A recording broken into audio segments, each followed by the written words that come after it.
our country, older adults now make up 16% of the population.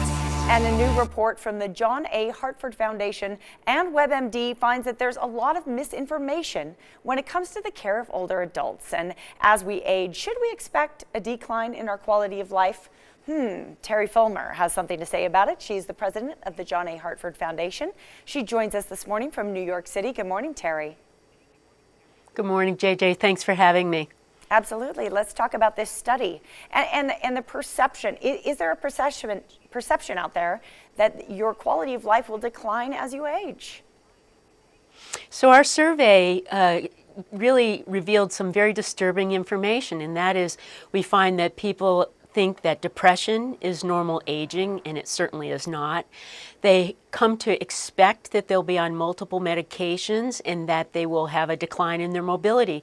And what we want to do is change the paradigm and really help people think about age-friendly health care through their age-friendly health systems. And so we do that by helping them think about care that will be reliable, scientifically based, causes no harm, and care that is in alignment with their goals and preferences. That's really important. Well, I really appreciate your positive take on this, and you're encouraging people not to just give in to a decline in their health, but to go ahead and expect that they can age gracefully. Age-friendly care is a term you used. Can you define that a little more, what that means to you? Yes, and so our age-friendly health care has a set of essentials that really everybody needs to ask for when they come into a care encounter. And the 4 M's are what matters to the older individual, so that you really get front and center why you are at that health care encounter, why you're there at the doctor's office, and what care you are really focused on.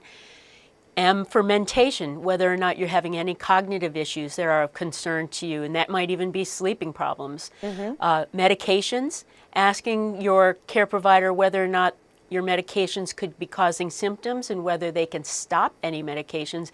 Deprescribing is a really important part of that. And then finally, mobility, making sure that you're as active as possible. You should not accept declining mobility as normal aging. What you need to do is ask your care provider what you can do to change that.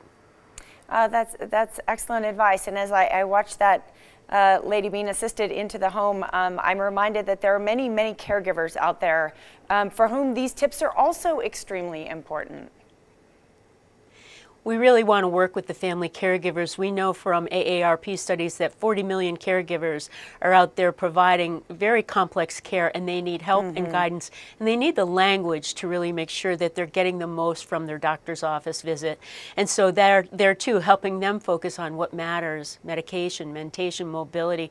We know caregivers report that 70% of the older people they are with are having mobility issues, and they shouldn't accept that as just what they have to deal with. They need to ask for advice about how to improve mobility.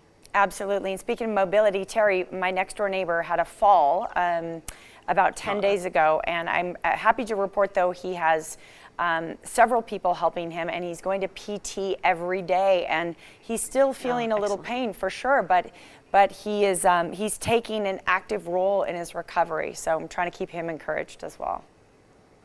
That's excellent, and it sounds like he had the right people around him who really didn't just take it as inevitable. That sometimes when people fall, the immediate reaction is, well, you shouldn't walk as much because you might fall. Well, that's the opposite of what you should do. Exactly. And I'm really happy to hear he didn't break his hip. My Aunt Jane fell and broke her hip day before yesterday, and at 86 years old went through surgery, and she's here on the other side of it. What we'll be watching for my Aunt Jane is whether or not the anesthesia has any negative effects on her balance and on her memory. So making sure we're alert to what goes differently for older people.